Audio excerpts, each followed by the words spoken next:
去年11月15号，历经8年谈判，区域全面经济伙伴关系协定，也就是 RCEP，15个成员国完成协定签署。不过，这份协定生效至少需要6个东盟成员国和3个非东盟成员国批准。作为亚洲最大经济体的中国打头阵，于今年3月率先完成协定核准程序。而随着澳大利亚和新西兰2国周二宣布完成 RCEP 的核准，意味着协议满足生效条件 ，RCEP 将于明年1月1号开始生效。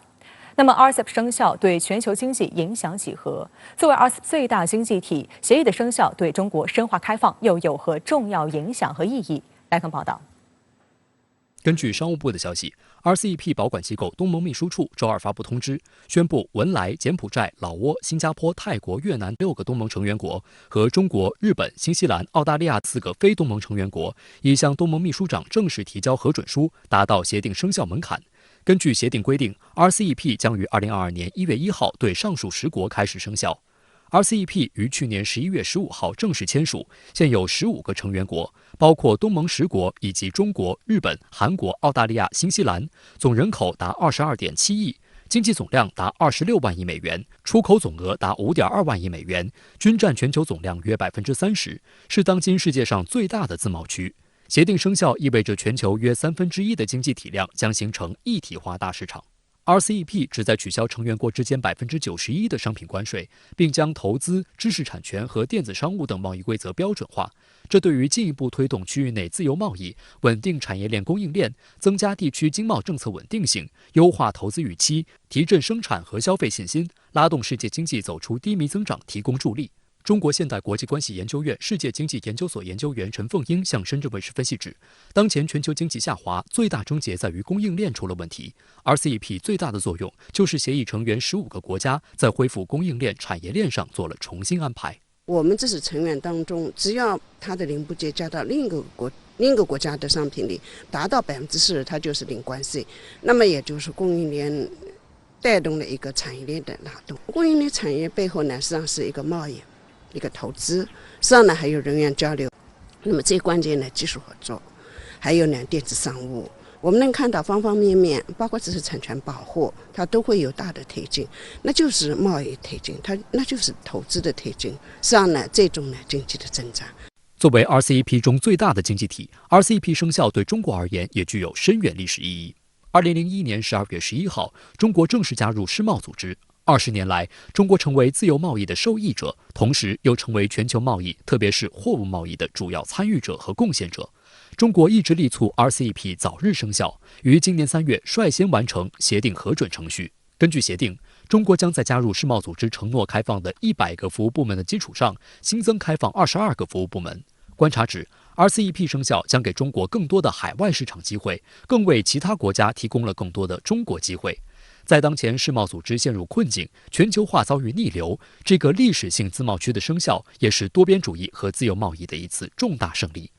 新华社发表国际时评指 ，RCEP 即将如期生效，再次反映了东亚区域经济一体化以及开放合作的时代大势。期待各方以协定生效为契机，深化东亚区域经济合作，携手促进疫后地区经济复苏和繁荣，惠及地区国家和人民，为构建东亚共同体不断做出新的贡献。我们一直进入了之后就是高质量了，那高质量发展是要高质量开放，我们叫制度性的开放。 RCEP 是非常明显的开放，因为它不但是一个贸易和投资的问题，包括知识产权保护啊等等一系列的，所以我想呢，这就是一个制度性的开放。反过来呢，他又倒逼我这深度改革，我不给不行，因为我已经协议签了，一个有倒逼作用，走向一个主动开放。所以我想这个过程真正可能是中国这“十四五”完成一个我们说的国内国际双循环的一个新的发展格局。值得一提的是，今年9月和刚结束的罗马 G20 峰会期间，中国又正式申请加入 CPTPP 和数字经济伙伴关系协定 DEPA， 再次有力证明中国希望更深层次融入国际经贸体系。事实上，中国的对外开放成果也在不断显现。经济发展与合作组织周二发布数据称，中国在今年上半年成为全球最大外国直接投资流入国，流量达1770亿美元，占全球跨国直接投资总额比重达20.34%。今年以来，跨国资本投资中国热情不减。根据商务部此前公布数据，今年1至9月，全国实际使用外资规模再创历史同期新高，达到人民币8595.1亿元，较去年同期增长19.6%。东盟秘书处日前发布通知，确认已有东盟6国及中日新澳4国提交核准书，达到协定生效门槛。那这意味着区域全面经济伙伴关系协定及 RCEP 将于2022年1月1号起正式生效。那管先生，您对此如何前瞻？关于 RCEP 历时8年多，涉及16个成员国，一轮又一轮的马拉松谈判路，马来西亚贸易部长阿里有一句流传很广的表达，他曾经在签字现场脱口而出 ：RCEP 谈判满是血汗和泪水。那么既然是马拉松，就会有掉队者。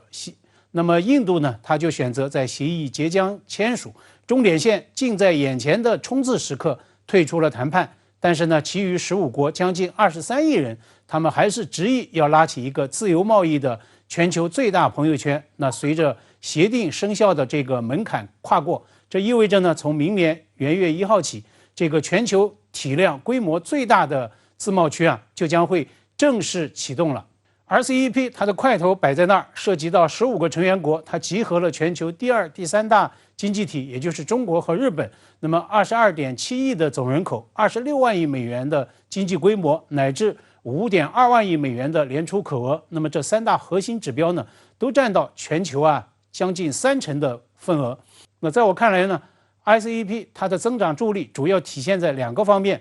第一，那么 RCEP 缔约国之间超过90%的产品立即或分阶段实现零关税，那成员国之间的这个关税水平将会全面降低。那么第二 ，RCEP 缔约国他们的这个原产地累积规则这样一个特殊安排，它是指呢，在确定产品原产国资格时呢，允许将产品生产使用到的 RCEP 其他成员国的原产材料等同于生产国的原产材料。那么这呢，会使得最终产品更加容易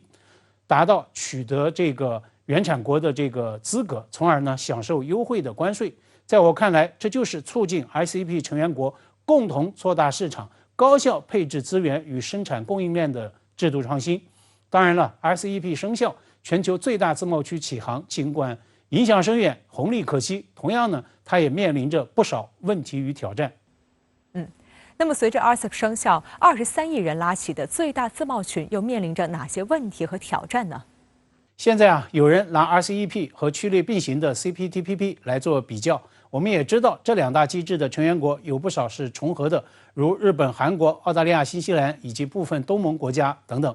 有别于 CPTPP 的高标准定位，那么 RCEP 成员它既包括日本、新加坡这样的最发达的经济体，也涵盖了老挝、缅甸等等区内最贫穷的经济体。RCEP 协议并不意味着贸易投资自由化呢，它会一步到位。那么协议谈判它之所以如此漫长，熬成了马拉松，很大程度上就是因为考虑到各成员国不同的发展阶段与利益诉求，而 RCEP 它的这个协议本身就是对区内多组协定的全面整合和提升。印度在最后一刻选择退出，也是因为对贸易利差和非关税壁垒设定的这些个问题上，和其他成员国发生了尖锐的对立。那么随着 RCEP 它的生效，这么多规模、大小、发展阶段和发展水平悬殊的经济体，能不能在这一整套的框架体系下携手同行？有没有容错、纠错、管控分歧的空间？确实呢，要看这一套制度安排它的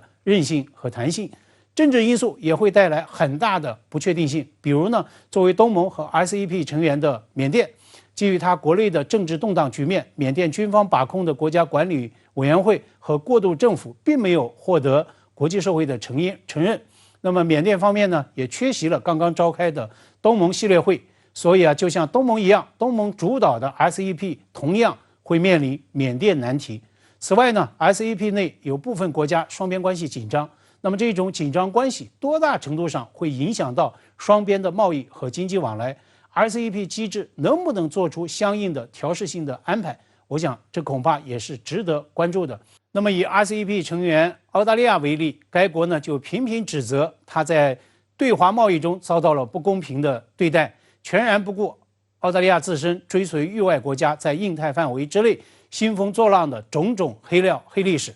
当然了，我也要强调，问题和挑战一定是阶段性、是局部性的。所谓天下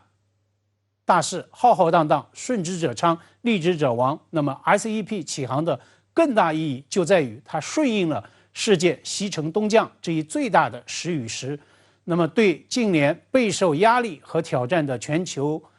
化、贸易自由化和投资便利化的这个进程呢，做出了极大的提振与助推。RCEP、CPTPP 以及区内一系列的双边、三边乃至次级的地区自贸机制性的安排，正在推动亚太成为全球贸易与投资自由化的重心所在，是真正的高地。好，谢谢广尧先生在线和我们分享您的观点。